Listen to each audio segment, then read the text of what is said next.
Gente, boa tarde para todo mundo. Vamos lá dar início ao nosso mais um encontro do grupo.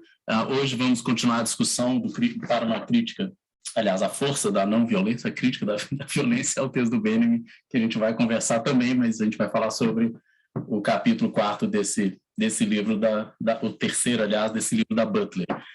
Hoje foi a Márcia, não foi? Que ficou de conduzir a conversa. Vou, então, passar a palavra para ela, mas só já adiantando, né, como a gente tinha visto no encontro anterior, o capítulo bem entrega aquilo que foi antecipado, em alguma medida, né, dois assuntos que me parecem os principais aqui, que vão aparecer nesse capítulo, e dois interlocutores, assim, importantes. Alguns, aliás, interlocutores importantes. O primeiro tema é o tema da biopolítica, e a questão da guerra, e os interlocutores vão ser o Foucault, o Fanon, e especialmente os dois. E a segunda parte do texto, a questão da violência, da compreensão das formas de violência e da possibilidade da não violência, e como uma espécie de tática, né, uma estratégia de ação distinta, e o debate, a discussão claramente centralizada na figura do Walter Benjamin, né? Uma discussão, aliás, a Butler oferece uma interpretação do ensaio do Benjamin, que é uma interpretação, vamos dizer, controversa, a gente pode conversar sobre ela, e claramente aproveita uma parte da reflexão do Benjamin e se afasta de outra, né? Ou seja, ela usa aquela estratégia do pensar com Benjamin contra Benjamin, ela começa junto com ele, a necessidade, sobretudo, de colocar a questão sobre, de ir aquém da questão da justificação de uma determinada ação violenta como um meio, para se perguntar sobre a própria configuração da noção de violência. Então, nesse ponto, a reflexão do Benjamin é central para ela, mas depois ela vê no Benjamin uma espécie de adesão a uma postura que ela chama de anarquista, de mera destruição, digamos assim, de algo que está constituído, e ela, aparentemente, não quer se aproximar desse tipo de solução, e ela identifica no próprio Benjamin uma outra possibilidade, que é a não violência, e que, de alguma maneira, não é por essa via que o ensaio do Benjamin se conclui. Embora a gente vai ter oportunidade de conversar aqui, sei que tem outras pessoas aqui também que são leitoras desse ensaio do Walter Benjamin, a ideia da violência divina e da não violência, elas têm uma zona de confluência, assim, né? Tem uma certa confusão ali que a gente pode conversar e tentar entender melhor. Até que ponto a violência divina não é propriamente essa não violência, não é? Mas, enfim, isso a gente pode, ou pelo menos uma forma de não violência. A gente pode tentar entender isso um pouco melhor também. Eu não sou nenhum especialista no Walter Benjamin, e esse ensaio, especialmente, é um ensaio duro, difícil, quem já leu ele sabe muito bem, mas acho que a gente pode tentar extrair algumas coisas. Bom, então vou passar a palavra para a Márcia. Vai lá. Oi, gente, boa noite. Assumida aí essa tarefa, mais essa tarefa, então valeu.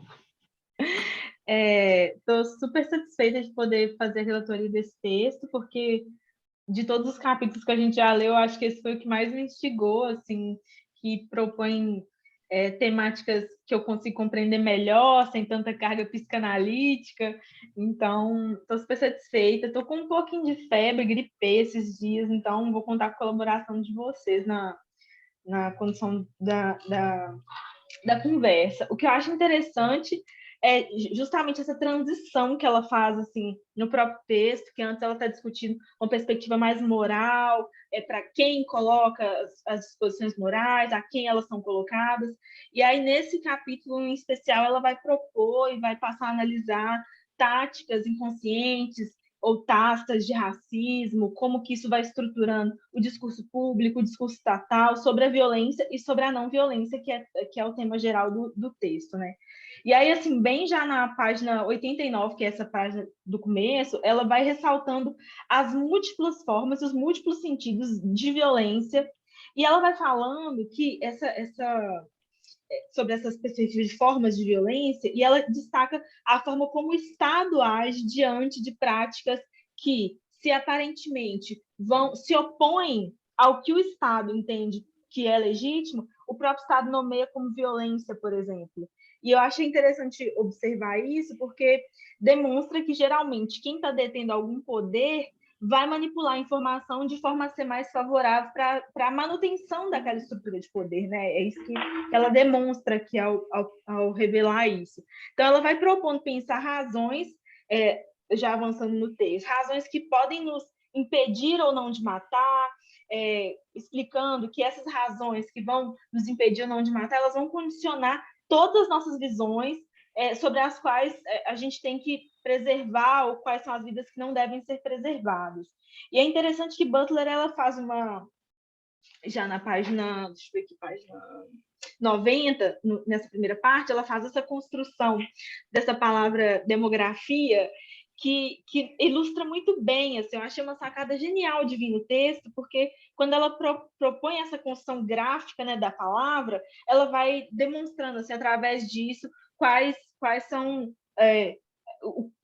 quais são os meios gráficos, ela pergunta, né, quais são os meios gráficos que vão distinguir quem é imutável e quem não é. E aí, então, ela passa a refletir sobre essas vidas imutáveis. Dessa primeira parte, você quer fazer algum comentário, Marcos? Um comentário que eu também, Márcia, sobre a etimologia da palavra demografia, de fato é interessante, é um modo de dizer ou representar o povo, né? O demos, e isso remete a outros textos da própria Butler, quando ela pergunta quem é o povo, né? E o fato de que o povo é sempre, a noção de povo é sempre uma construção, é sempre uma forma de representação específica, e de maneira geral ela é usada, né, essa imagem do povo, etc., como um instrumento, né, contra minorias, contra grupos específicos, etc., né, sempre em nome, né, dessa representação que é feita de uma totalidade, que é o povo, né? Enfim, a gente sabe muito bem que na filosofia política, né, essa noção de povo, né, ela é construída justamente a partir dessa ideia de uma unificação da multidão, né? Então você tem essa ideia de conferir uma unidade, uma origem, uma raiz, não sei o quê, e aí você tem um conjunto de ações políticas, de estratégias de ação em defesa, né? Eu acho que talvez o curso do Foucault em defesa da sociedade poderia ser até melhor se fosse em defesa do povo, né? O povo que é essa noção que transmite mais claramente a ideia de uma unidade, de um conjunto de coisas comuns que de alguma maneira é produzido, é representado de uma determinada forma, né? Mas aqui é a pergunta, né? A ideia de que as coisas são sempre apresentadas ou representadas de uma determinada maneira, né? Isso é interessante, né? E se perguntar sobre como elas são representadas, quem diz, quem representa, né? De que forma, e quem está excluído, enfim, acho que essas são questões fundamentais. Butler faz muitas perguntas geniais nesse capítulo, né? Assim, acho que cada pergunta talvez promoveria aí vários minutos de discussão, mas vou tentar ir fazendo aqui um link com tudo que ela fala. Então, nesse título, Vidas Imutáveis, uma igualdade de valor incalculável, ela vai propor um pensamento construindo uma lógica de que o direito ao luto pode e deve transformar o debate, a conversa a respeito da igualdade e da violência, e como a perspectiva violenta pode influenciar na dinâmica da igualdade, né? E aí ela vai falando, e é interessante notar, assim, pelo menos foi uma coisa que me ressaltou, que ela usa, assim, e mostra como que o referencial essencialista, humanista, ignora as desigualdades que se impõem na nossa realidade. E isso é muito importante para nós, principalmente quando a gente está pensando dentro de uma dinâmica de valores universalizantes, de um direito universalizante e tudo mais. E aí ela no final dessa página 90, assim, na 7ª linha de baixo para cima, ela fala da hipótese dela, né? Ela fala assim, mas a minha hipótese é que as pessoas podem ser ilutáveis ou merecer o direito ao luto apenas na medida em que essa perda é reconhecida. E a perda só pode ser reconhecida quando se estabelecem condições para isso no interior de uma linguagem, de uma mídia, de um campo cultural, intersubjetivo de alguma espécie. E aí, assim, claro que isso vai ficar mais evidente lá na frente do texto, quando ela vai dando uns exemplos práticos, como os casos dos Estados Unidos, mas é interessante refletir essa dinâmica de poder que ela coloca aqui, sem dizer que são dinâmicas de poder e sem dizer que são instrumentos de poder, mas linguagem, mídia, campo cultural e esses campos, né? O Andites é que sempre fala que a linguagem é uma forma de poder e que ela deve ser... que a linguagem é uma coisa comum, né? Que ninguém pode, tipo, privatizar a linguagem, uma coisa assim. Essas reflexões filosóficos que Anditya faz, que às vezes é até complexo da gente reproduzir, mas ele demonstra isso, assim, a forma como às vezes algumas estruturas querem cooptar determinadas coisas da sociedade que vão agir conforme ou não dinâmicas de poder. Ana Paula, você pode falar. Boa tarde, boa noite. Como você disse sobre a questão da linguagem enquanto poder, também é controle. Eu já li o seguinte, a ONU, esses órgãos internacionais, quando eles querem catalogar os idiomas nativos, todos os idiomas existentes, eles querem também controlar. E quando você controla o idioma, a forma de comunicação, você também controla a linguagem de um povo, sobre determinado aspecto. Então, quando você cataloga todos os idiomas existentes no planeta Terra, de todas as culturas, todos os povos, você também está exercendo um controle, porque se você não conhece, não tem como você exercer o controle. Então, se você conhece os dialetos, se você conhece as formas de comunicação, você consegue controlar. Mas é só um parágrafo bem pequeno desse aspecto que você disse, tá, Mar? Obrigada aí pela oportunidade. E aí, seguindo, o que eu entendo é que ela propõe assim, que a gente reveja os nossos padrões a respeito de igualdade, e entendendo que esse direito ao luto, ela sempre volta nisso, né? Que esse direito ao luto vai ser um marcador mesmo determinante da igualdade. E aqui a gente pode talvez até pensar sobre os marcadores sociais que promovem desigualdades, né? E aí como que isso está realmente implicado nessa perspectiva do luto, realmente implicado nessa perspectiva da vida e da morte. É interessante notar que ela vai falar assim, com relação ao cálculo, né? Quando se passa a medir, essa vida ela é imutável ou não? Essa vida vale a pena ser preservada ou não? Isso é na página 92. E aí ela fala assim, deixa eu ver qual é o link, 1, 2, 3, 4, 5, 6, 7, 8, na oitava ou nona linha. Ou que um contexto, se pudermos identificar parâmetros para ele, se reconhece que algumas vidas têm valor incalculável, enquanto outras estão sujeitas a cálculo. Estar sujeito a cálculo já significa entrar na zona cinzenta do que é ou não é imutável.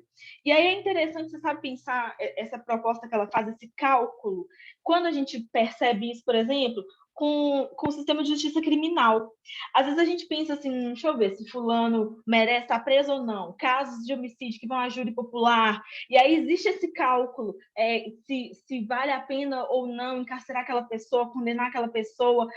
Lógico que ela não está falando dentro dessa perspectiva do encarceramento, mas para representar quando são esses momentos que a gente calcula, quando a gente coloca as pessoas ou as ações das pessoas sobre algum tipo de balança, né? E aí ela finaliza realmente esse capítulo propondo, ela fala assim, vamos rever nossas ideias sobre igualdade para levar em consideração o direito ao luto como um atributo social que deveria ser submetido a padrões igualitários. Em outras palavras, ainda não estamos falando, estou bem no finalzinho da página 92, nessa primeira parte, antes de entrar em Foucault e Fanon. Em outras palavras, ainda não estamos falando de igualdade se não tivermos falado antes sobre direito igualitário ao luto ou sobre a atribuição igualitária do direito ao luto. Eis uma característica determinante da igualdade. As pessoas para quais o direito ao luto não existe são as pessoas que sofrem igualdade, o valor desigual. E aí, então, ela vai chamar, né, como ela já tinha anunciado lá na introdução do capítulo, Fanon e Foucault para conversar sobre isso, dentro das construções que eles fazem. Fala, Marco. Só um comentário sobre essa parte aqui das vidas imutáveis, do valor incalculável. Aqui ela mostra assim, em que medida ela se afasta do quadro referencial humanista, né? Porque dentro do humanismo também a gente pensa a noção de igualdade, ou seja, todos e todas seriam iguais, né, etc., não haveria distinção e tal. Só que dentro do quadro humanista, primeiro que essa noção de igualdade, parece que é pensada sempre a princípio, ou seja, todo mundo é igual, em princípio, né? E aí você tem uma igualdade puramente formal, meio abstrata, porque todo mundo é igual, não é? E aí ela não é, para começar, sensível das desigualdades concretas, de fato, que afetam diferentemente as pessoas em diferentes contextos, em função de raça, gênero, etc., né? Ela abstrai tudo disso e pensa uma humanidade só, como um princípio, né? Assim, regulativo. E aí depois ela estabelece isso como um dever, e aí você tem essa noção, né, de que as pessoas, tudo bem, de fato, elas não são iguais, mas devem todas ser tratadas iguais, e isso é considerado simplesmente algo do âmbito aí de um âmbito normativo. O que ela está propondo aqui é algo um pouco diferente. Primeiro, partir da constatação de fato de que há desigualdades, a atribuição, né, de valor desigual entre as pessoas, né? E ao constatar isso, é preciso entender essas construções assim diferentes, né? Essa maneira diferente como indivíduos são enquadrados, como eles são compreendidos, como eles são vistos como sendo mais ou menos dignos, né, de existir, etc. Enfim, então, essa pergunta dela, né, tem como calcular isso, etc., para mostrar o seguinte, olha, no quadro humanista, parece que a gente pensa assim, ou você é humano, e aí tem sua dignidade, ou você não é. E aí é uma coisa, sim ou não, é discreta, né, nesse sentido de ou é ou não é, né, ou é digno ou não é digno. E o que ela está argumentando é no sentido de que, olha, se a gente for olhar bem, o que existe é uma linha complexa e um contínuo no qual você vai ter diferentes formas de valorização em diferentes níveis que vão afetar pessoas de maneiras diferentes e que vão torná-las mais ou menos vulneráveis, né? Enfim, então você não tem o digno e o indigno, você tem os mais ou menos dignos, mais ou menos indignos, aqueles que estão numa condição de maior vulnerabilidade, aqueles que estão numa condição de maior proteção e salvaguarda, e que são os mais enlutáveis, os menos enlutáveis, né? Mas, enfim, você tem uma linha aí, um contínuo mais complexo, né? E acho que isso já de alguma maneira, acho que o objetivo desse pequeno, esse capítulo ficou, esse item, né, ficou pequeno dentro do capítulo, acho que é uma intenção dela de mostrar que a proposta dela da igualdade radical, etc., não é a mesma do humanismo, do quadro humanista, né, é uma proposta diferente. Ótimo, obrigada, Marco. E aí, então, passando para essa parte onde ela já começa a dialogar diretamente entre Foucault e Fanon, a primeira coisa que eu acho importante notar é o que esse pensamento que ela constrói bem no início, demonstrando que pensar se uma vida é ilutável ou não está para além de pensar se a morte da pessoa seria lamentada ou não, mas sim saber também se essa vida seria salvaguardada porque tem um valor e por quê, né? Se tem valor, por que não tem valor. E aí ela vai demonstrar que esse pensamento faz referência direta com a dinâmica da biopolítica, já que na biopolítica que a gente vai observar essa utilização de tecnologias e métodos para gerenciar vida e morte. Na página 93, agora, é interessante notar que ela vai destacar que o biopoder regula, entre outras coisas, a própria possibilidade de vida, determinando os potenciais de vida de populações. E é interessante a gente pensar nessas perspectivas dos potenciais de vida. Essa palavra potência está um pouquinho desgastada, mas é interessante a gente pensar nessa perspectiva dos potenciais de vida, porque quando a gente chega num estado social e histórico como a gente está agora, por exemplo, no Brasil, a gente esquece dessa perspectiva das potencialidades da vida, né? A gente se depara com a realidade, a gente fica desanimado, que é inclusive uma coisa que ela vai falar lá no final do capítulo, né? E a gente não pensa nem dessa perspectiva das potências de vida e como a biopolítica está agindo sobre isso. E aí ela vai demonstrar assim, que isso se revela nas taxas de natalidade, de mortalidade, no pré-natalismo, e é legal notar aqui como que ela coloca, deixa eu ver aqui, no primeiro parágrafo da página 93, ela fala assim, como em muitos casos na obra de Foucault, o poder age, mas não a partir de um centro soberano. Ao contrário, existem múltiplas instâncias de poder operando em um contexto pós-soberano para controlar as populações como criaturas vivas, controlar as vidas, fazê-las viver ou deixá-las morrer. Essa forma de biopoder regula, entre outras coisas, a própria possibilidade de vida, determinando os potenciais de vida relativos à população. Esse tipo de poder está documentado nas taxas de natalidade e mortalidade, que indicam formas de racismo próprios da biopolítica, e também nas formas de pró-natalismo e nos posicionamentos pró-vida, que privilegiam determinadas espécies de vida ou tecido vivo, isso é, fetos, em detrimento de outros, isso é, adolescentes, mulheres adultas. É interessantíssimo notar isso, porque a gente tem visto assim, essas manifestações aqui no nosso contexto, né? Então, essas preferências por vida, por um feto em decorrência da vida, ou da possibilidade de vida que uma adolescente poderia ter, bem na atualidade brasileira, é bom notar isso. E aí ela complementa assim, o posicionamento pró-vida, portanto... Quer falar? Pode terminar? Não, pode terminar, depois eu falo. O posicionamento pró-vida, portanto, tem compromisso com a desigualdade, perpetuando e intensificando, assim, a desigualdade social das mulheres e a diferença no direito das vidas ao luto. Deixa eu falar, Marcos. Assim, que essa passagem, né, quando ela está falando desses movimentos pró-vida, né, faz lembrar aqueles que são contra aborto, né, supostamente em defesa da vida, não é? E me fez lembrar muito aqui essa passagem, quando a Angela Davis, né, quando ela reflete sobre a questão do movimento feminista e da luta pelo direito de interromper uma gravidez indesejável, né, pelo direito de aborto, e como que isso era tratado diferentemente, ou seja, as mesmas pessoas que nos Estados Unidos claramente eram contra o aborto por razões religiosas, etc., etc., essas mesmas pessoas eram a favor de compulsoriamente interromper a gravidez de mulheres negras, por exemplo, que viviam em vulnerabilidade, etc., etc. Ou seja, a mesma pessoa que tinha um discurso pró-vida quando a gente está falando de filhos de mulheres brancas, eles eram pró-aborto quando estava falando de mulheres negras, né? Então, o argumento da Angela Davis é para mostrar assim, olha, o movimento feminista naquele momento, né, a quem realmente, quem estava levando a bandeira do direito ao aborto, basicamente eram as mulheres brancas, porque para as mulheres negras o aborto estava sendo compulsório, estava sendo imposto a elas, né? Ou seja, elas não estavam pleiteando por esse direito, elas estavam tentando defender o direito de conduzir uma gravidez se elas o desejassem, né? E não ser compulsoriamente interrompido.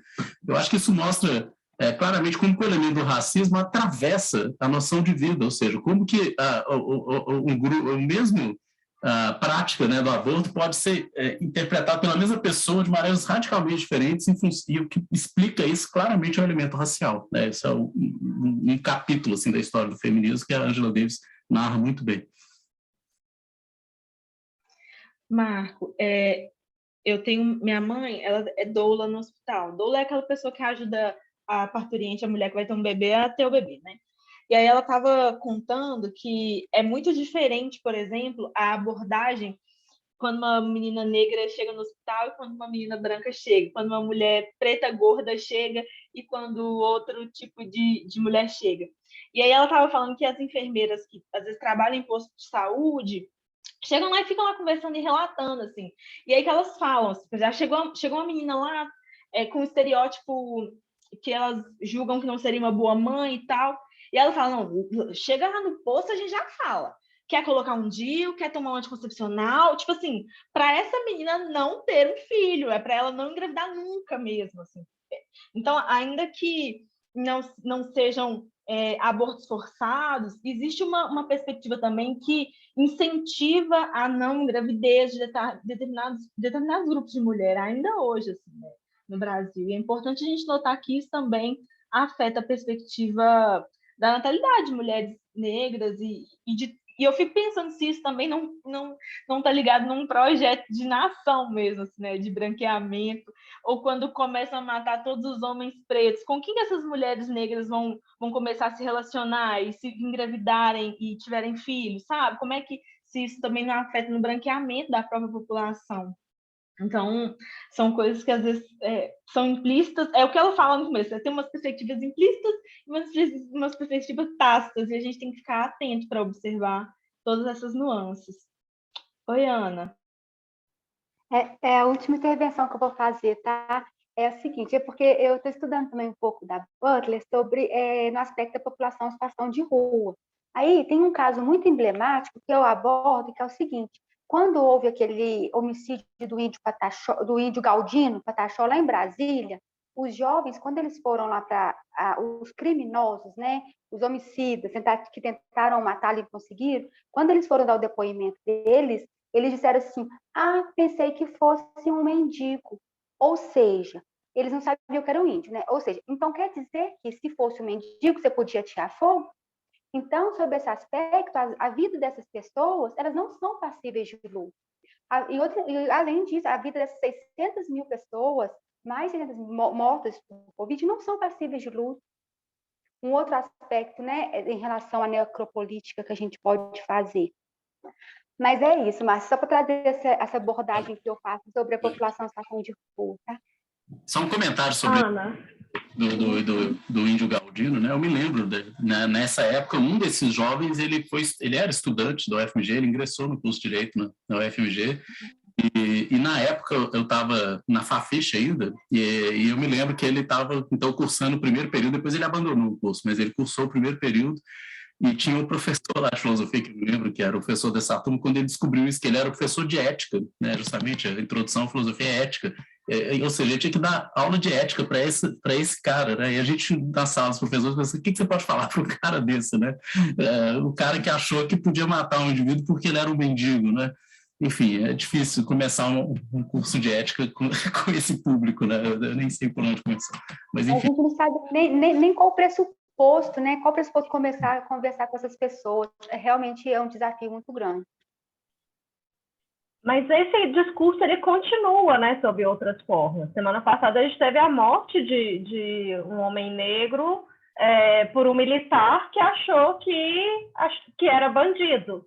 Como se ser bandido em alguma hipótese... Primeiro que a categoria bandido, né, toda cheia de camadas e problemáticas de seletividade, racismo, o que ela significa no Brasil. Mas ainda que fosse, há qualquer possibilidade de que isso seja justificativa suficiente para matar alguém? Então, eu acho que a gente continua se utilizando dessas categorias para justificar a violência. Se antes foi a categoria mendigo, né, agora bandido parece que justifica qualquer coisa. E dependendo da área mesmo, do grupo político, né, aí são instrumentalizados outras categorias. Estuprador.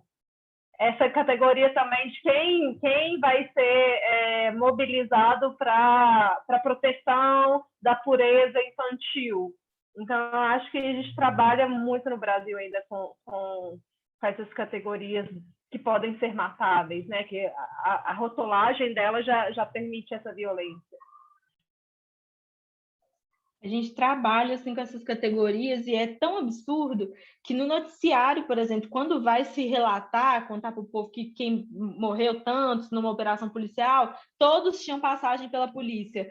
Como se isso fosse assim não, então tinha passagem, então pode matar mesmo, morreu, ótimo, limpou para nós, graças.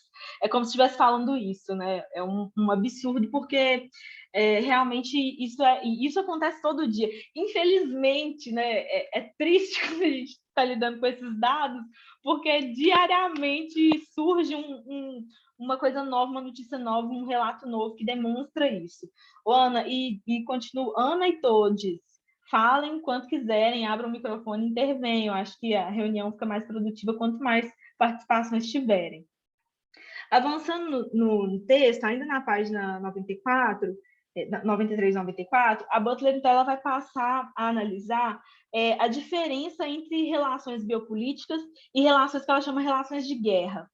E aí ela vai dizer, né, na lógica da guerra, para um viver, outro tem que morrer, ou seja, matar dentro dessa dinâmica da relação de guerra é um jeito de preservar a vida.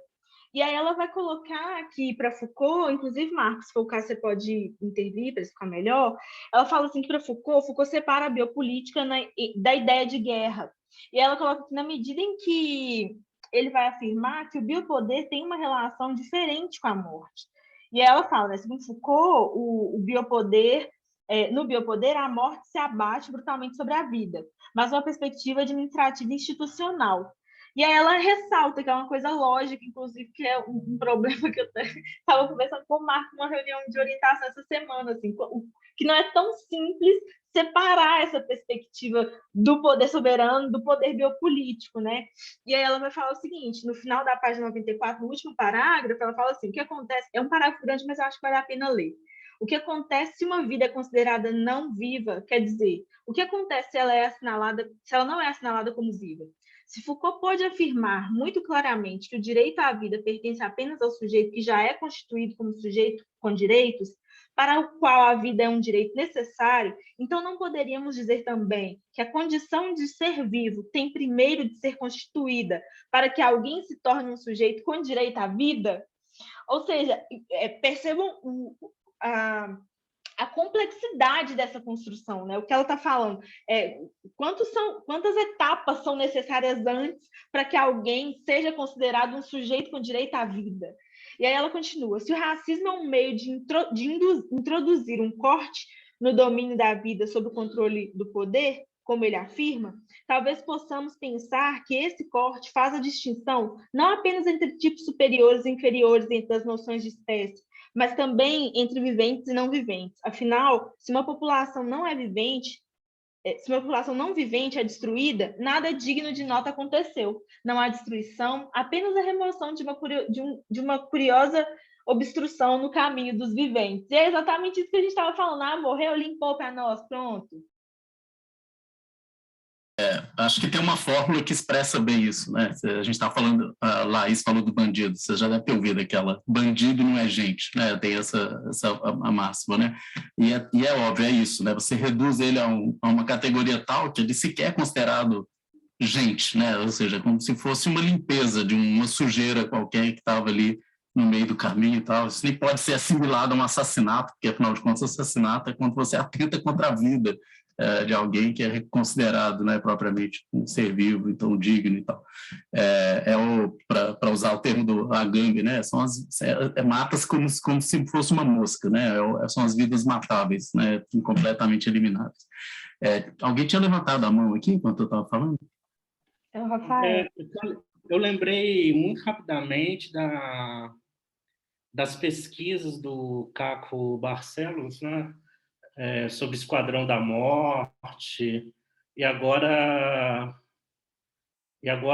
novas pesquisas pensando a milícia, e como isso ganha um nível de institucional, né?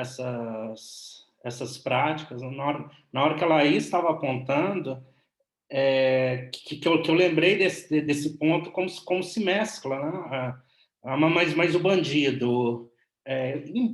E a pergunta do Caco era essa, mesmo sendo bandido, né, como pode ter uma pena de morte no Brasil dessa forma, né?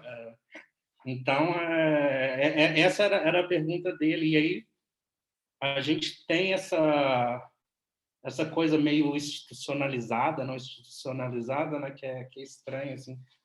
Que a Márcia está trazendo essa questão do Brasil, parece muito intrincada com o institucional. Tem um comentário aqui do Luiz Felipe, que é interessante, né, sobre do quadro de guerra, justamente. Eu acho que esse é um dos pontos mais interessantes até da Butler, é justamente a gente se dar conta de como, em função de vários elementos, mas a questão midiática é absolutamente fundamental, como que a gente distribui diferentemente, a gente constrói uma imagem diferente, né, de diferentes grupos das pessoas, em função das raças, do gênero, em função de vários aspectos, e como que isso altera e cria, né, uma comoção pública desigual, né? E aí é isso, né? As vidas descartáveis são aquelas não ilutáveis e que não geram tanta comoção pública, outras geram um outro tipo de comoção, etc. Acho que isso tem muito mais a ver, não com uma distribuição desigual de direitos, né? Perceba? Não que as pessoas sejam consideradas menos portadoras de direitos, mas tá nesse nível, né, digamos assim, que é um nível aquém, né, desse da atribuição de direitos, que tem muito mais a ver com uma certa percepção, um olhar, um enquadramento, né, a maneira como a gente enquadra o outro. A Sofia, com a mãozinha levantada, diga. Eu fiquei pensando, assim, enquanto eu lia, e né, agora vocês falando, sobre a Marielle, assim, não só a Marielle, na verdade, mas sobre como, quando ela morreu e teve aquela comoção pública, muitos discursos estavam tentando jogar ela para um lugar de que ela tinha envolvimento com tráfico, ou como se isso fosse uma forma de legitimar a morte dela e deslegitimar o luto que estava acontecendo. E uma outra coisa também sobre esses casos que vieram à tona, eu fiquei pensando como esses casos eles causam uma comoção pública, mas ao mesmo tempo eu não sei se essas vidas eram de fato ilutáveis, porque exatamente se elas fossem ilutáveis elas seriam realmente passíveis de proteção de alguma forma. E aí parece que só depois da morte e alguns casos muito específicos virem à tona que acontece essa comoção e esse luto, assim. Eu acho que tem outro aspecto, Sofia, que eu fico pensando muito no quanto a gente naturaliza essas ocorrências. Elas são tão sistemáticas que parece que já tem uma coreografia do que fazer, né? Acontece, há uma mobilização, há uma comoção pública, ela atinge algum ponto, alguma resposta institucional, quando existe, é insatisfatória para resolver o problema estruturalmente, e aí a gente está esperando a próxima semana. Então, eu acho que, assim, por isso que eu acho que o texto da Butler, né, ele dá muito essa noção de que a questão ela é estrutural no modo como a gente concebe essas vidas. E que não vai ser comoção ponto a ponto que vai resolver. Ela até fala, né, de como certas formas de protesto público vão abrir sendas e permitir que a gente reconheça mesmo essas vidas como ilutáveis. Mas eu acho que talvez o grande desafio que a gente precisa pensar a partir desse reconhecimento do direito ao luto como inerentemente ligado à questão da igualdade é como fazer para que essas vidas sejam ilutáveis, como restituir algum tipo de noção de igualdade, se é que em algum momento elas foram passíveis disso, né? Beleza. Rodrigo, você também está com a mão levantada, né? Falar que eu tinha um pouco de resistência a essa chave de leitura dela, da inlutabilidade, mas eu gostei muito, e dá para entender melhor pela lógica dela, dessa ideia da dependência, igualdade e liberdade, né? Essa desconstrução tanto do individualismo quanto do liberalismo através da ideia da dependência e logo da precariedade desses corpos. Então, faz mais sentido por esse ponto de vista, porque e depois nesse próprio capítulo, nessa discussão que vocês estavam dizendo, né, de alguns momentos é ilutável ou não, porque é tudo relacional, né, depende do quadro de forças, do contexto, e ela diz isso, né, logo na página 90 ela fala que a atribuição do luto pode acontecer ou não, ou pode acontecer de forma intermitente, inconsistente, dependendo do contexto e do modo como esse contexto muda. Então, porque o tempo inteiro a gente fica pensando hoje, né? Não, o bandido, já, a categoria bandido, mas é o bandido preto que pode ser morto, né? Porque o empresário que bate em mulher, ninguém quer que ele morra, porque o seu tio também faz isso, porque você também se vê nesse cara branco que bate em mulher. Então, o sonegador, ele não é o bandido que pode ser morto.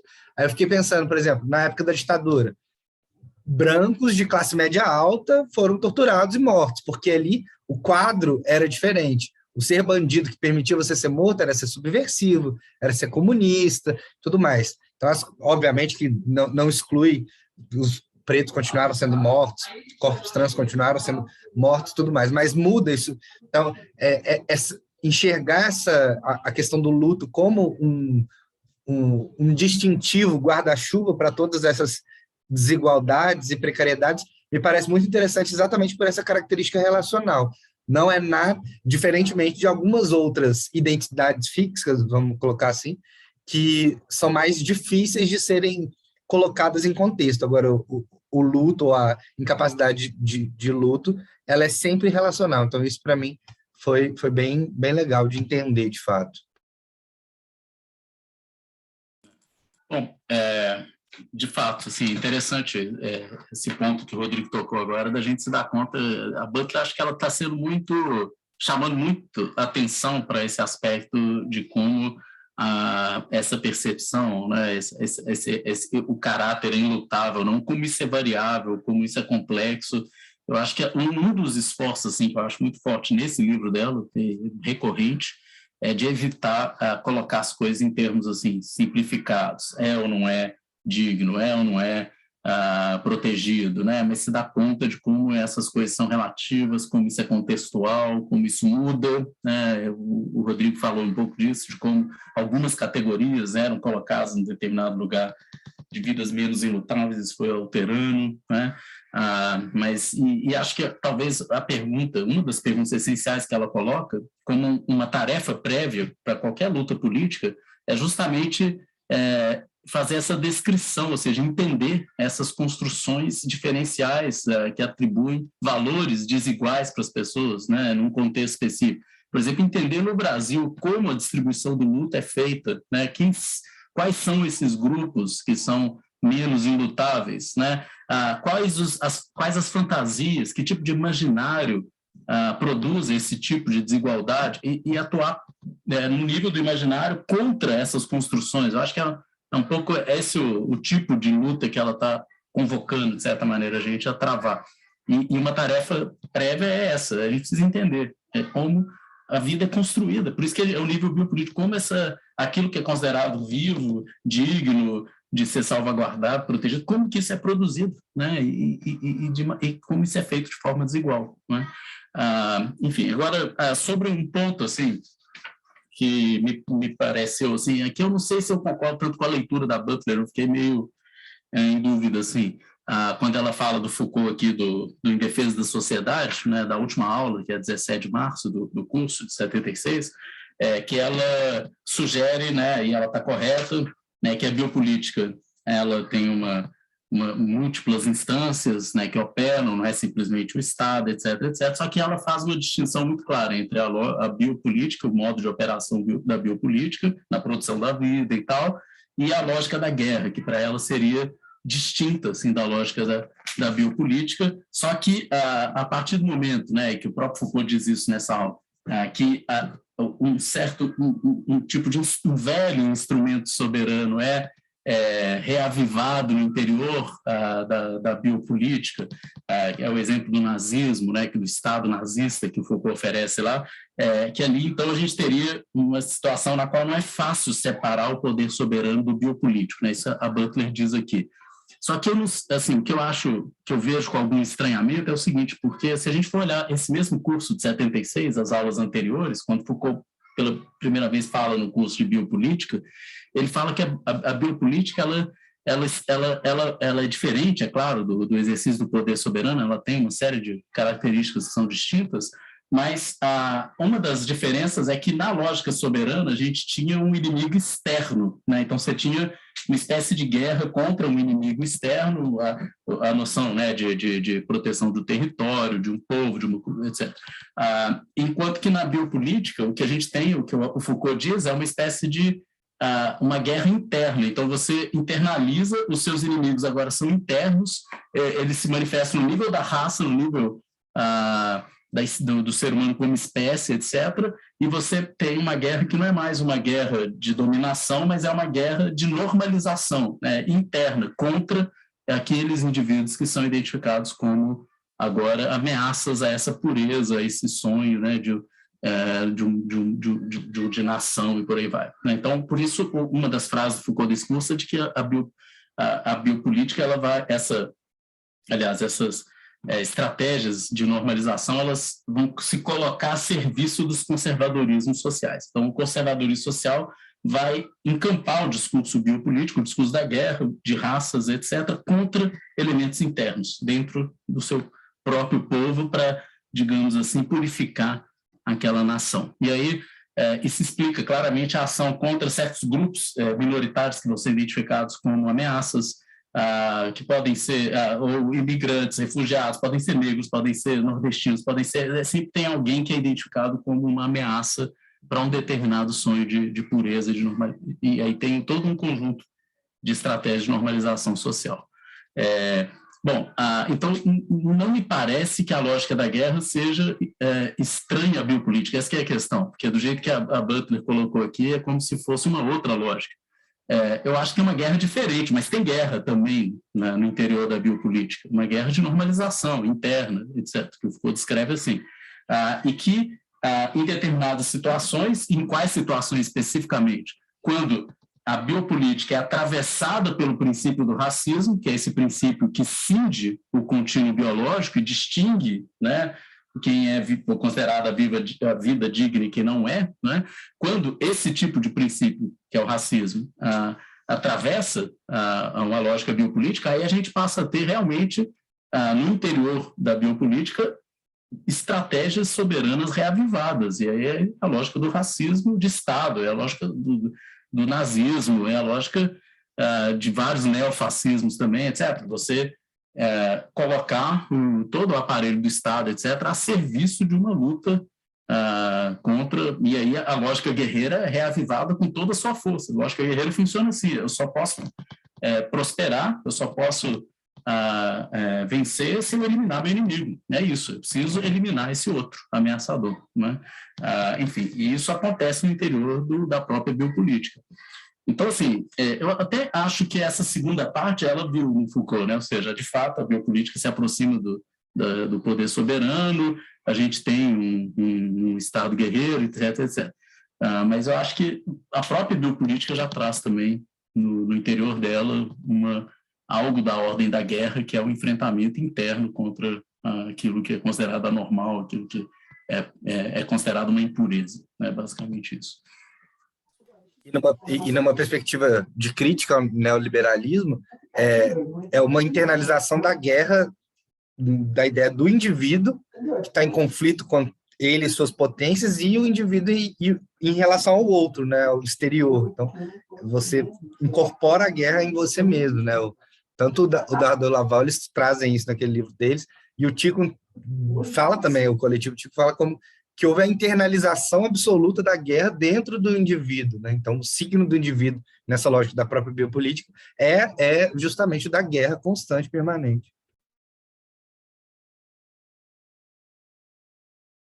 Estava anotando aqui. Mas, então, continuando na página 95, ela já coloca assim, que dentro dessa perspectiva de que Foucault poderia ter debatido se valeria a pena discutir ou não, dentro dessa perspectiva da filosofia política, ela coloca assim: em minha opinião, o poder já se encontra em operação por meio de esquemas racistas que fazem persistentemente distinção não apenas entre vidas que valem mais e menos, que são mais e menos ilutáveis, mas também entre vidas que são assinaladas com maior ou menor ênfase como vidas, que é exatamente essa coisa que o Marco está falando, né? Às vezes, dentro de um contexto, a gente tem simultaneamente vários grupos sendo tidos ou não como ilutáveis, tidos ou não como vida, então são vários contextos. E aí, depois disso, ela vai passar a fazer uma reflexão sobre dois esquemas, né, para analisar essa perspectiva racial, que é o esquema histórico-racial e o esquema corporal, para pensar a perspectiva do racismo. Mas antes, ela fala assim: gente, minha cachorra está com problema, tem muitos cachorros na vizinhança e não tem jeito. Mas antes ela fala assim: a anulação ou a forclusão epistemológica do caráter vivente de uma população, a própria definição da epistemologia genocida estrutura o campo dos viventes em um contínuo que tem implicações concretas para que a pergunta de quem é a vida que merece ser preservada, de quem é a vida que importa e de quem é a vida imutável. Então, é mais ou menos essa dinâmica que a gente já está conversando aqui, né? É um contínuo, ou seja, já está internalizado, e é isso mesmo, a gente já vai replicando essa perspectiva de perguntas. E é interessante notar esses esquemas, a forma como ela divide, né, nesse esquema histórico-racial e corporal, para pensar a perspectiva do racismo, porque são dois modelos que, eu não sei, às vezes parecem um pouco complementar, às vezes são distintos, mas ela vai fazer uma diferenciação. E aí ela coloca assim, que o esquema corporal é uma organização de relações corporais tácitas e estruturantes com o mundo, mas é também a operação de constituir a si mesmo os termos disponíveis nesse mundo. Esse seria o esquema corporal. E aí ela fala assim, romper com... E aí ela vai fazendo essa função da forma como Fanon teria utilizado essa perspectiva, né? Ou não. Romper o esquema corporal idealizado como foi proposto. E aí ela coloca a forma como Fanon, até que a gente já discutiu no último ciclo, né?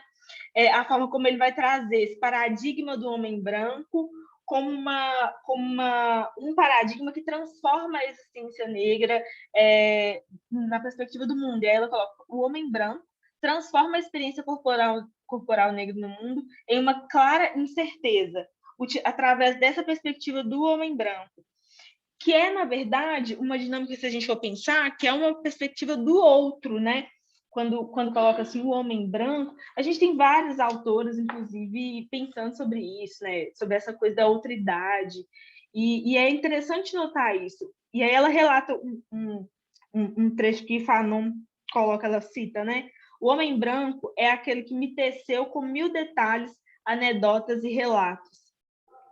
E aí ela coloca essa perspectiva da pessoa negra ter sido descrita por uma outra pessoa, o que também revela muito sobre essa ausência de poder para se autodenominar, para se autocolocar, né?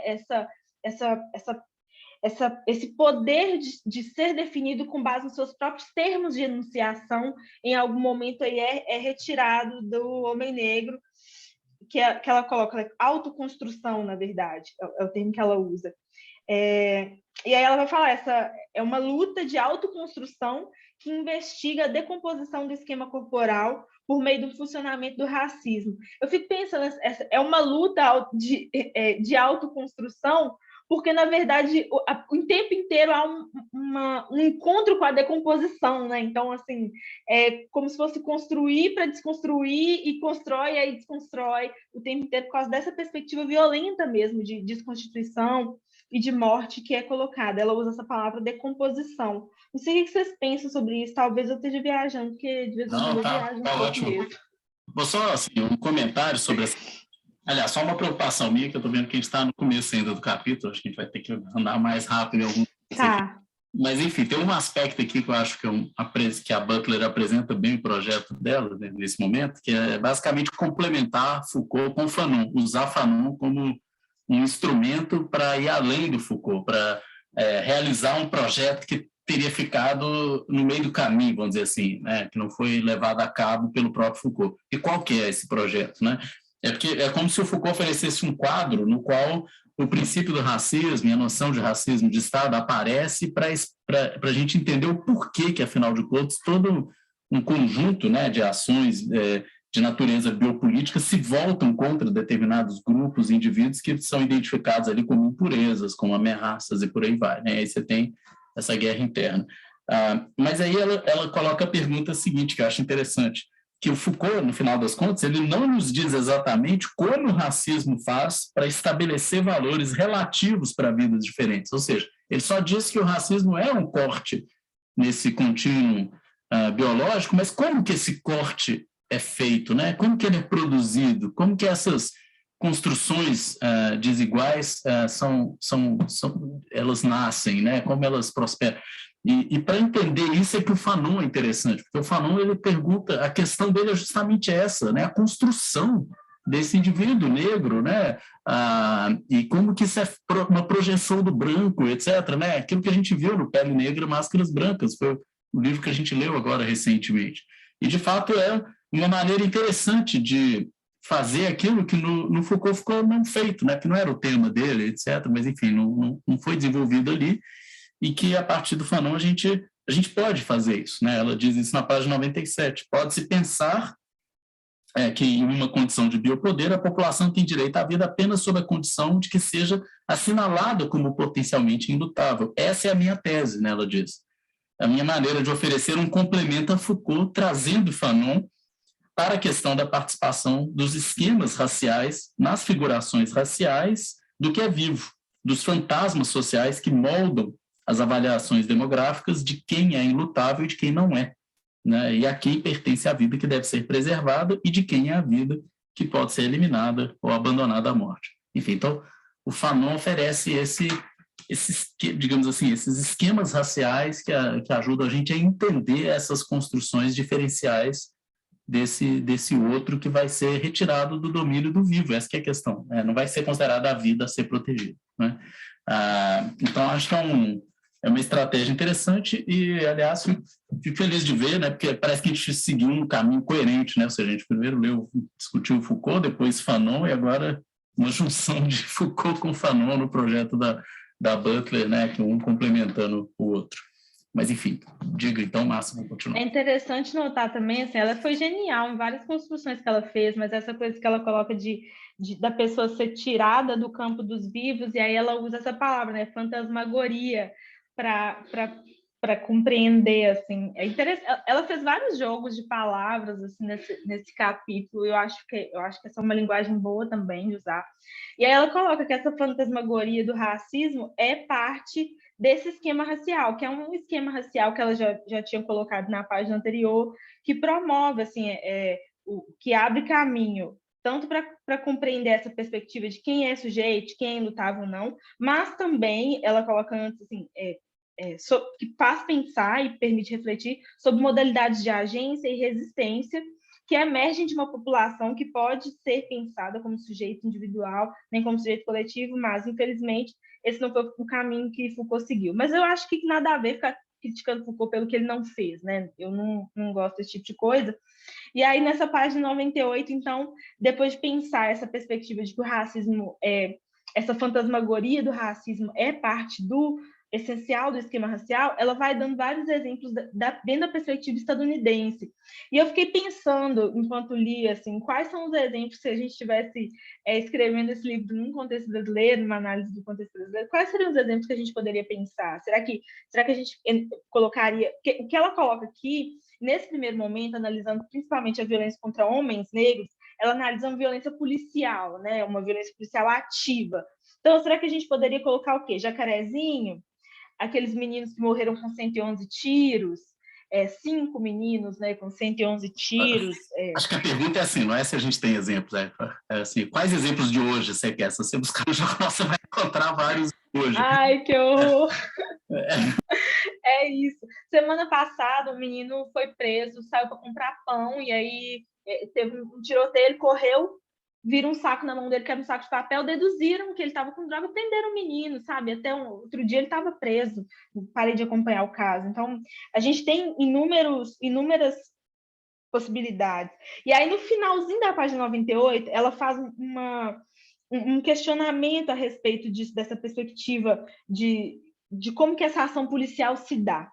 E aí ela fala assim, talvez ali, no momento de decidir ou agir segundo a lógica da guerra étnica, o policial acredite que é a própria vida, não do outro, que está em perigo, que é uma alegação que sempre, né, a polícia militar brasileira coloca isso, né, que foi uma defesa da própria vida.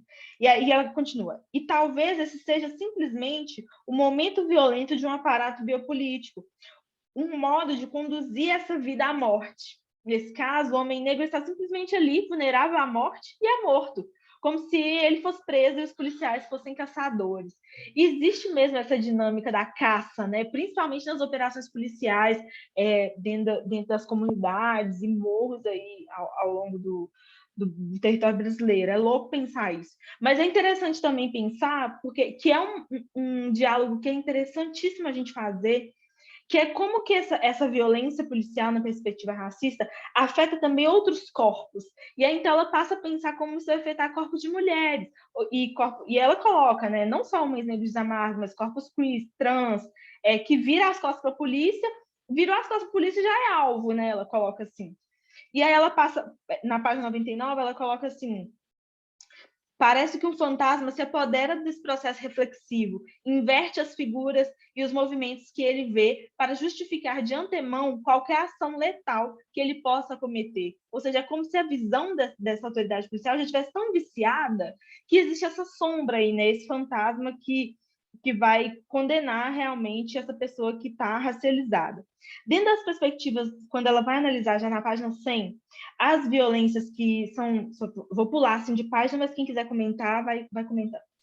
Quando ela coloca a violência que é experimentada por mulheres, ela demonstra uma outra dinâmica de violência, né? Como que isso pode acontecer? Claro que mulheres podem ser assassinadas pela polícia quando chama uma autoridade policial para intervir numa briga doméstica, a mulher negra pode morrer, mas ela pode também, não necessariamente baleada, mas ela pode morrer pedindo socorro para um médico, ela pode morrer de outras medidas, e ela coloca super policiadas. As mulheres negras são frequentemente consideradas agressivas, perigosas, incontroláveis ou mulas do tráfico. Subprotegidas, seus pedidos de ajuda, de tratamento médico ou psiquiátrico são ignorados ou desdenhados. E eu acho que essa é uma conversa que é importante de ser também, assim, porque existe essa figura, né, da mulher negra é uma fortaleza e tal, mas é por quê? Porque é exatamente isso aqui, ó. Se você pede ajuda, não é dado, um tratamento médico ou psiquiatra é ignorado, ou se eu ouço um exemplo da minha mãe falando na sala de parto, chega uma mulher negra, não, ela tem força, não precisa dar anestesia, não. Obstétrica, né?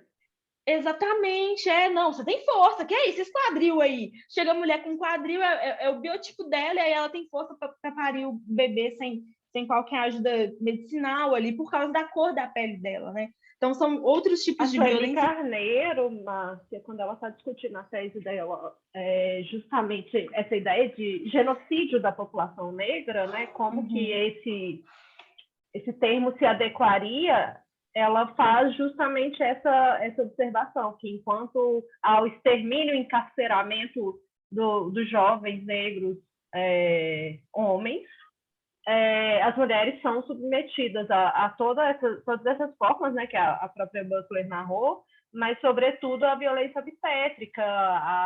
No caso brasileiro, né, nós temos altíssimas taxas de esterilização não consentida, de modo que, assim, no fim das contas, reprodução é sobre quais formas de vida, né, quais grupos sociais podem ser considerados vivos, quais são no nosso projeto de futuro, que tipo de mundo a gente cultiva. Então, isso é muito significativo, né?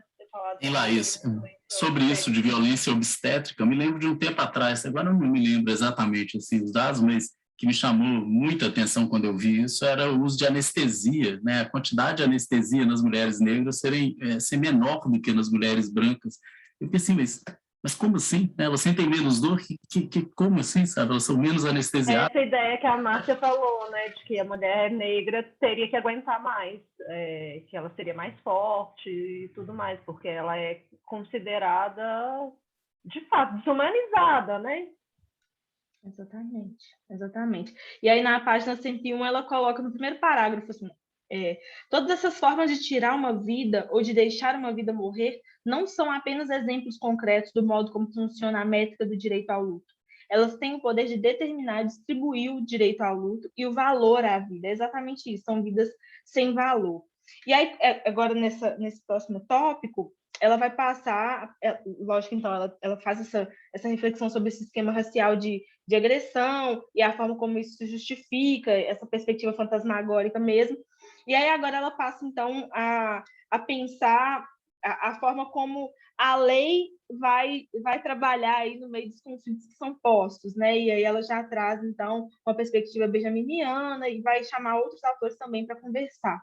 E aí a primeira coisa que ela coloca é essa coisa que é a ideia de que os conflitos devem ser tratados por meio da lei, não por meio da violência, que também é uma crítica interessantíssima, né?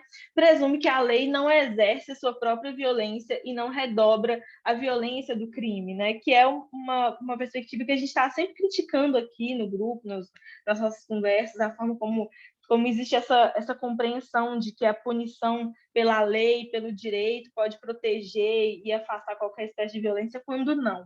E aí ela coloca, não podemos aceitar prontamente a ideia de que a violência é resolvida assim, que passamos de um conflito violento extralegal para o Estado de Direito. Como sabemos, há regimes legais fascistas e racistas que imediatamente desacreditam essa visão. E é exatamente isso, mas parece também que existe uma perspectiva pouco crítica de quem faz essas afirmações, essas assertivas, e ficam confiando cegamente dentro dessa perspectiva do Estado de Direito, né, e no direito como um todo.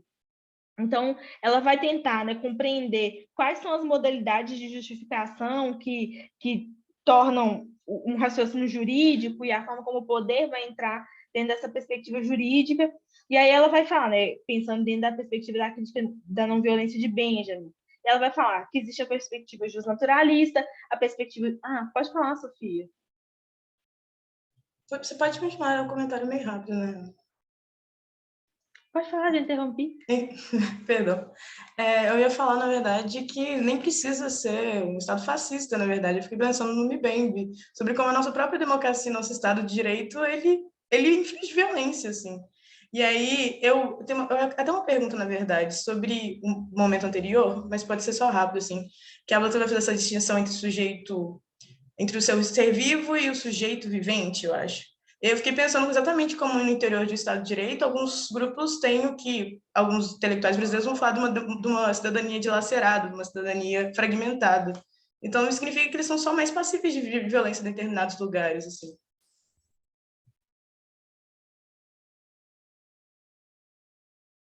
Foi uma pergunta? Foi uma pergunta. Foi um comentário.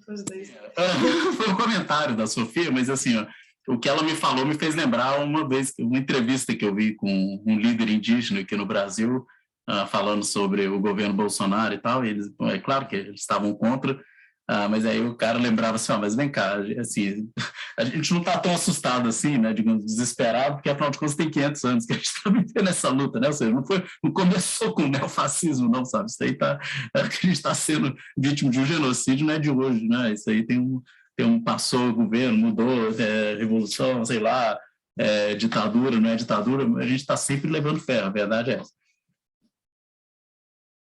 E aí, então, ela passa a pensar essa dinâmica, né? Assim, o que vai justificar, qual o modelo filosófico, histórico-filosófico que vai justificar o uso do poder, da violência, dentro da perspectiva do raciocínio jurídico. Ela fala sobre esse modelo justnaturalista, fala sobre o modelo positivista, mas a pergunta central é exatamente essa: o que justifica a violência, ou à luz de quais fins a violência é justificada? E aí ela chama, né, e aí passa a pensar dentro da perspectiva de um quadro amplo, no qual os estados e os poderes legais justificariam a própria violência e a coerção legítima e considerariam isso uma violência, ou considerariam isso uma violência inaceitável, ou considerariam uma violência inaceitável todas as formas de contra-violência. E aí ela vai passar a analisar os 3 modelos de violência propostos por Benjamin, e ela coloca, né, a violência instauradora, a violência mantenedora do direito e a violência divina. Marco, como eu estou um pouquinho lenta, se você quiser falar assim, rapidamente esses 3 conceitos para a gente já poder avançar. Eu vou resumir muito assim, essa leitura do Walter Benjamin. Assim, um ponto central, acho que a Butler toca claramente nele, né? Ou seja, a gente se discutir a noção de violência e se dar conta de como, né, o direito ele mesmo é uma estrutura violenta, né? Ou seja, na sua essência ele é violência, né? Todo contrato é violento, né? Essa é uma tese importante do Walter Benjamin. Nesse crítica da violência, esse argumento inicial, né, de que tanto na tradição positivista quanto justnaturalista a gente tem uma reflexão da violência que é sempre como um meio, e aí tem uma justificativa para a violência. Só que nenhuma dessas tradições se pergunta, né, digamos assim, pela própria noção de violência, elas simplesmente tentam justificar a violência, e a violência é entendida como um meio que pode ser legítimo ou não, se está a serviço da justiça, se está a serviço da lei, mas enfim, a questão não retrocede, digamos assim, até o ponto que o Benjamin acha que ela deve ser colocada. E essas 3 formas de violência, na verdade, assim que eu me lembro, o texto do Benjamin distingue 2, a violência mítica e a violência divina, né? Divina. A mítica, ela se manifesta de 2 formas, como uma violência instauradora do direito, que é aquela que, por um ato de força, instaura uma ordem nova, jurídica e tal, e a mantenedora, que é aquela que se faz em nome de uma ordem já instituída. Mas, ou seja, mesmo ao instaurar o direito, ao manter uma ordem instituída, a gente está cometendo atos de violência. Então, isso é o contínuo de violência que o Benjamin trata no texto dele. E a violência divina é entendida por ele como uma violência disruptiva, assim, ela interrompe esse contínuo de violência e ela põe fim, ela é destrutiva, ela acaba com esse modo, digamos assim, de operar contínuo da violência por meio do direito, por meio dos contratos e tal. Enfim, então, o estatuto dessa violência divina é um dos temas mais polêmicos, assim, discutíveis, e o Benjamin, para tentar explicar isso, ele recorre a imagens, assim, da tradição judaica, né, passagens bíblicas, tal. Então não é um negócio nada simples, né, nada consensual, etc. Mas, em linhas gerais, a violência divina, ela é uma violência que ele vai chamar de pura, né, o Benjamin, e é uma violência que interrompe um contínuo de violência, que é essa mantenedora, instauradora do direito, ou chamada também de violência mítica pelo Walter Benjamin. Um ponto central desse texto, que é o que a Butler também recupera aqui, é isso, de que a gente não tem que achar, e aí o texto do Benjamin é todo ele um anticontratualismo, né? Porque como é que é a construção da filosofia política assim, moderna, a ficção do contrato social? É de que há uma violência no estado de natureza, há um estado sem lei, sem ordem, etc., e o contrato ele viria justamente superar esse contexto de guerra de todos contra todos, estabelecer uma ordem que é uma ordem da paz, da justiça, do bem comum, etc., etc. Então, o contrato é que permite superar a violência e fazer reinar a paz. Né? Essa é a ficção do contrato social. E o que o Benjamin está dizendo é o oposto, né, disso, né? Ou seja, que o contrato é que instaura a violência, né? Ou seja, o contrato e o direito é o que torna a violência, é o que realiza, digamos assim, faz com que ela exista, e o direito, ao invés de ser uma estrutura de superação da violência, é uma estrutura de manutenção dessa violência, é a violência mantenedora do direito. Enfim, então, perceba, o argumento central do Benjamin é esse: contrato não supera a violência, pelo contrário, todo contrato é uma violência, né? Então, todo direito é uma violência. Então, daí a ideia de uma crítica da violência. E curiosamente, o caminho do Benjamin parece ser o contrário daquele do contratualismo, ou seja, se é só, na tradição contratualista moderna, é só pela via do direito, né, do acordo, do pacto social, que é possível superar a violência, o que o Benjamin está dizendo é o seguinte: é só pela via vamos dizer, uma espécie de anarquia, ou seja, uma ruptura completa de todos os contratos, né, uma superação da forma direito, é só por essa via que a gente poderia imaginar a superação da violência, percebe? Nunca vai ser pela via de um novo contrato, nunca vai ser pela via de um novo, pela instituição de um novo direito, vai ser rompendo esse ciclo, vai ser desconstruindo a noção de uma ordem jurídica contratual, vai ser por uma via que é radicalmente diferente, não é? Então, um convite, né, alguns interpretam como um convite a uma postura meio anárquica, ou seja, contra estruturas hierarquizadas como o Estado, o direito, etc. Mas, enfim, isso é uma interpretação, tem várias interpretações desse texto. Mas o que me parece claro é que a Butler, ela acompanha a argumentação do Benjamin do início desse ensaio, essa necessidade de questionar a violência e, sobretudo, de apontar para a violência do Estado, para a violência dessas estruturas, e se dá conta, por exemplo, que isso é um ponto importante aqui, quando se fala de violência, geralmente ela é enquadrada, ela aparece a violência como uma ação contra a ordem instituída, né?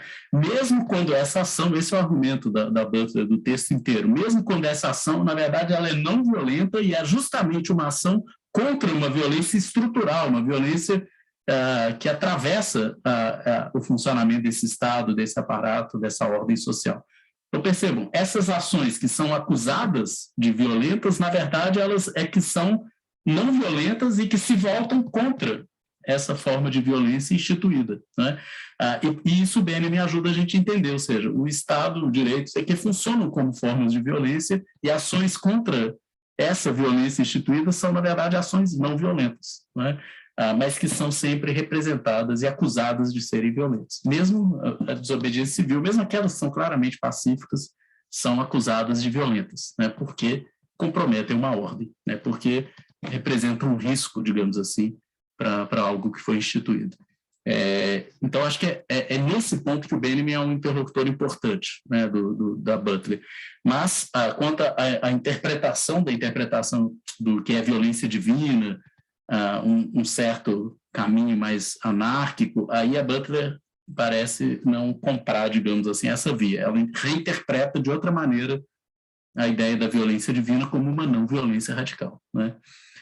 Mas vamos lá, então, continuar. Ótimo, Marco, obrigada. E aí, então, concluindo isso tudo que Marco falou, a Butler, lá na página 114, no primeiro parágrafo, ela vai falar assim, que apesar dela levar muito a sério a afirmação do Benjamin, de que em termos que nós temos que pensar criticamente como os esquemas justificatórios são estabelecidos antes de utilizados, ela também acredita que nós somos obrigados a tomar decisões que nos comprometem em certos quadros de referência. E é exatamente isso, quando a gente está inserido nesse contexto, né, nesse contexto social, a gente vai ter que tomar uma decisão que vai nos comprometer nesse sentido. E aí ela fala, por mais que não possamos definir, eu estou na página 114, nesse primeiro parágrafo aí, por mais que não possamos definir se a violência é ou não justificada, sem sabermos o que se considera violência, não podemos deixar de definir o que diferencia a violência da não violência. E aí ela vai passar nesse próximo tópico, a relacionalidade da vida, a pensar essas dinâmicas de interdependência e de autopreservação dentro dessa perspectiva do que é a violência, da prática da não violência.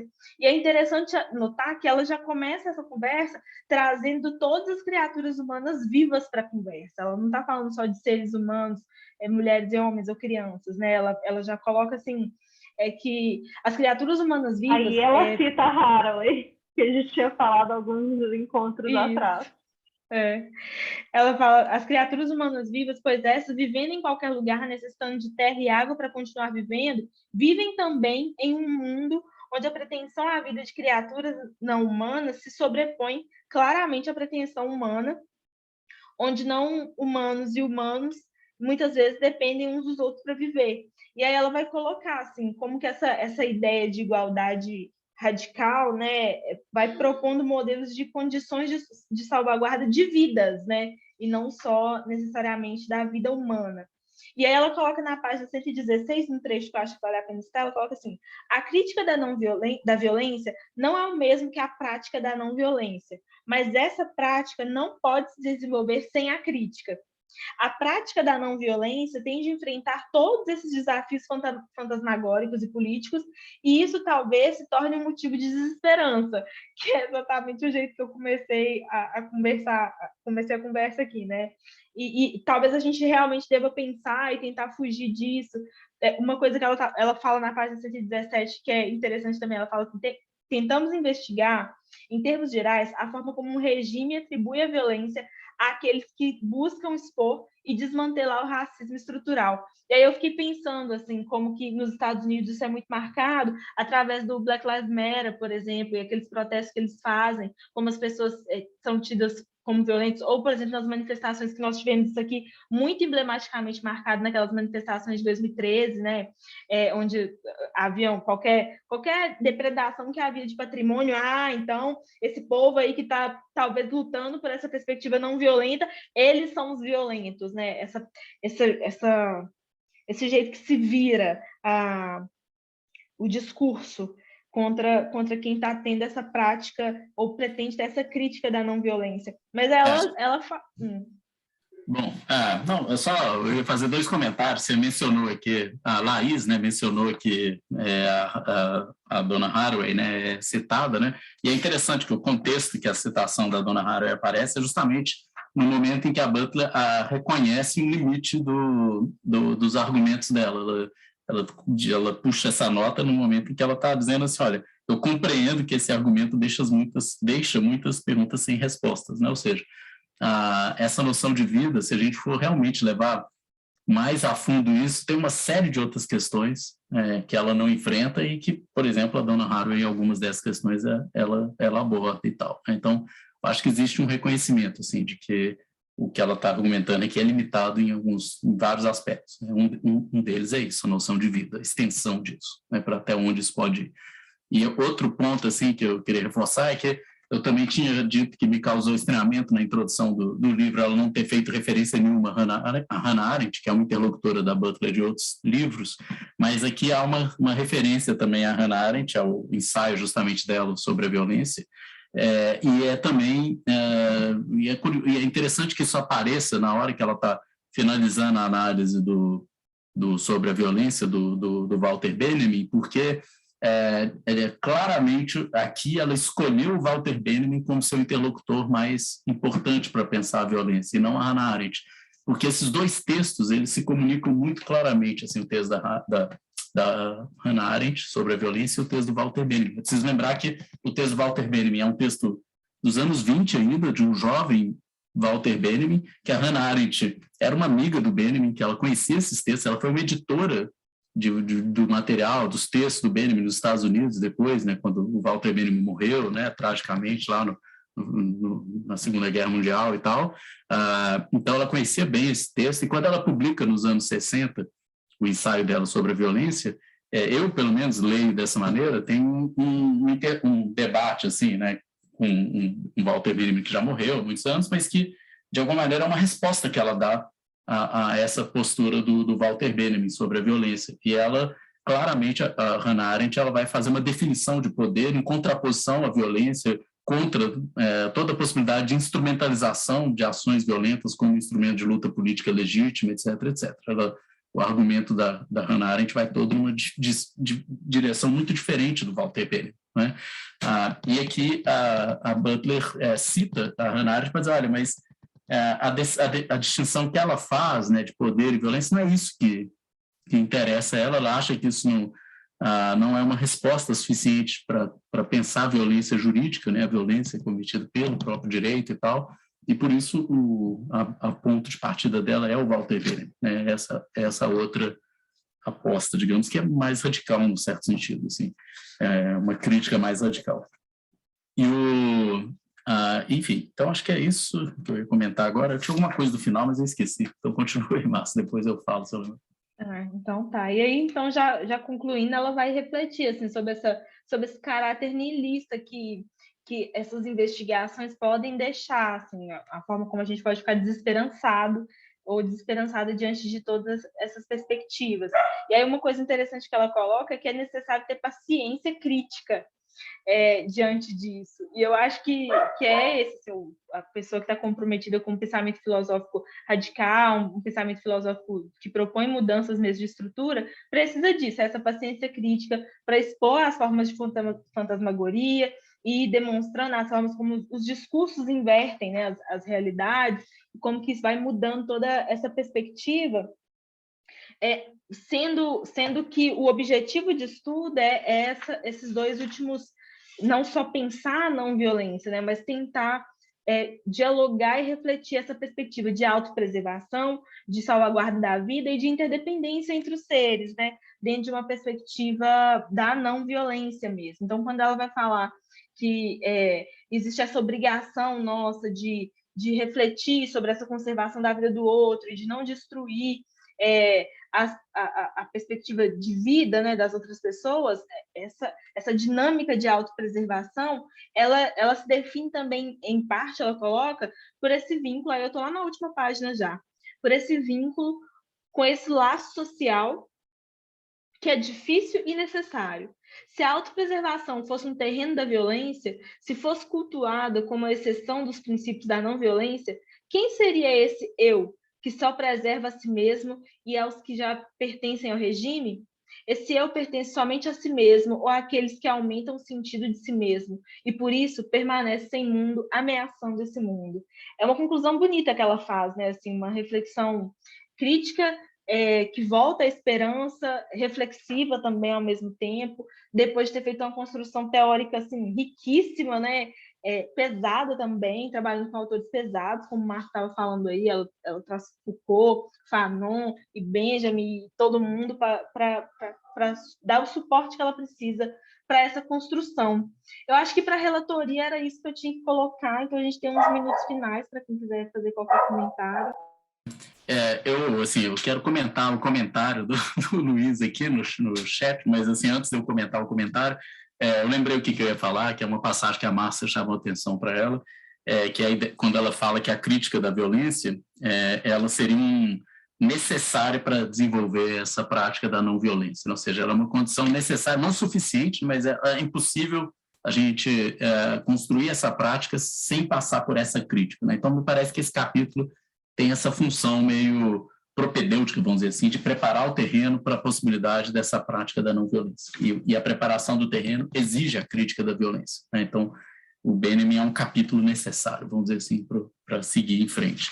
E outra observação que eu queria fazer assim, é que claramente o final agora desse capítulo ela já, me parece, encaminha para o capítulo 4, que é o último, né, do livro, que provavelmente vai tratar da questão dos laços sociais, da reconsideração desse tema dos laços sociais, da noção de eu como algo que envolve também uma coletividade, mas que não se reduz a uma coletividade, mas que traz consigo o outro, né? Ou seja, o eu nunca é uma coisa completamente isolada, etc.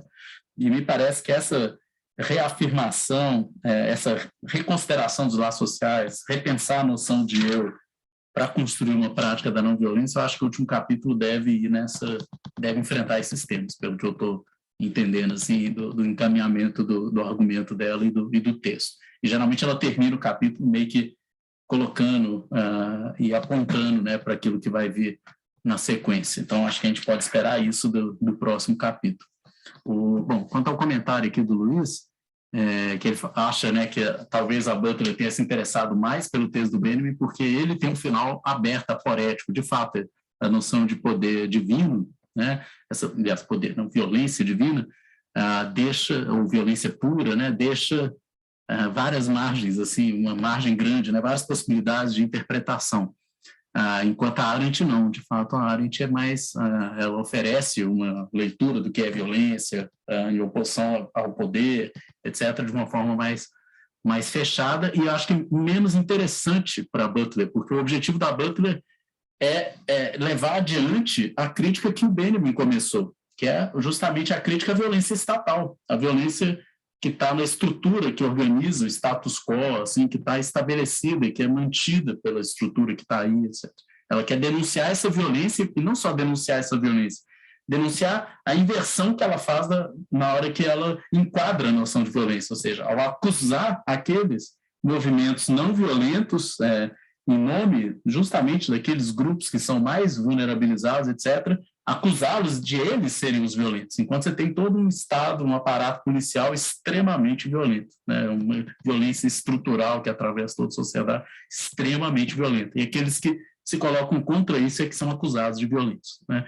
Então, já que esse me parece um objetivo assim, importante da Butler, denunciar essa inversão, desconstruir essa acusação a partir de uma reflexão crítica da violência. Então, o Benjamin é a porta que permite isso, né? Ou seja, é o interlocutor realmente que a Arendt não seria realmente a melhor escolha para esse objetivo. Dá para entender o porquê que ela fica completamente relegada aqui nesse livro, diferente de outros momentos, quando ela, por exemplo, a Butler, o Luiz conhece bem, né? Quando ela fala direito a ter direitos, né? A Butler é a referência que ela utiliza para falar disso, né, em livros anteriores.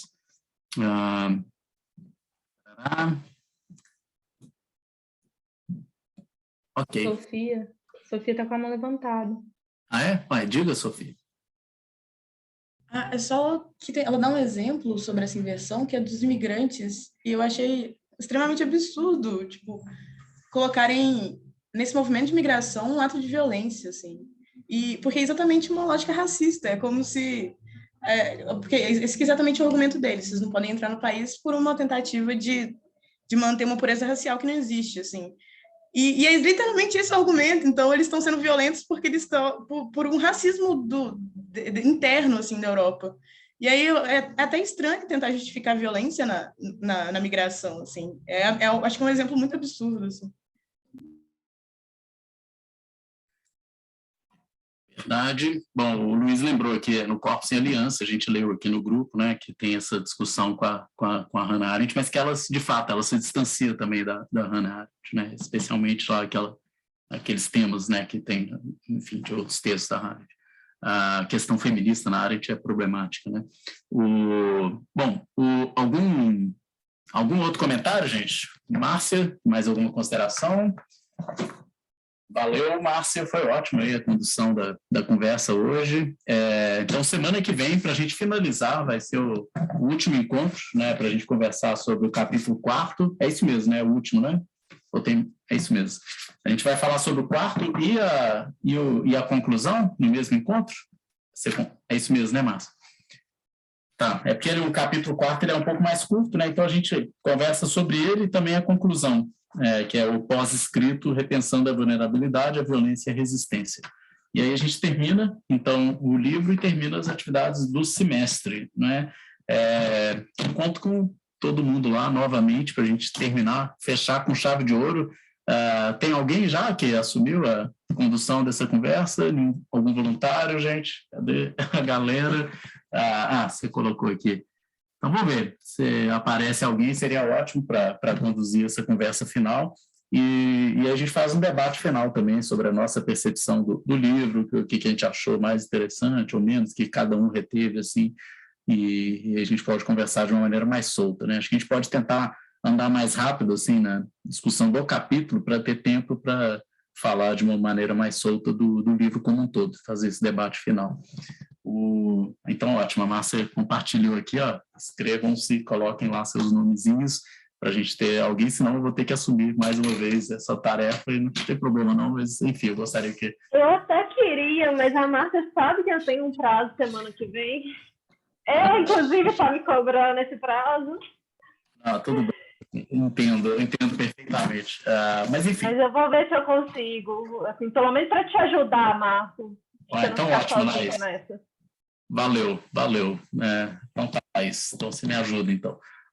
Então, é isso. Semana que vem, estamos aí, a gente retorna e finaliza, e aí a gente pode depois começar a pensar as atividades do grupo para o outro semestre, né? A gente vai parar, férias, carnaval, férias e tal, e a UFMG volta no finalzinho de março, em abril praticamente, e aí a gente pode desenhar um novo cronograma de leituras e debates, e eu estou com umas ideias na cabeça, mas antes de eu falar aqui, a gente pode conversar aí, se eu tiver alguma coisa mais definida, a gente divulga, apresenta para vocês.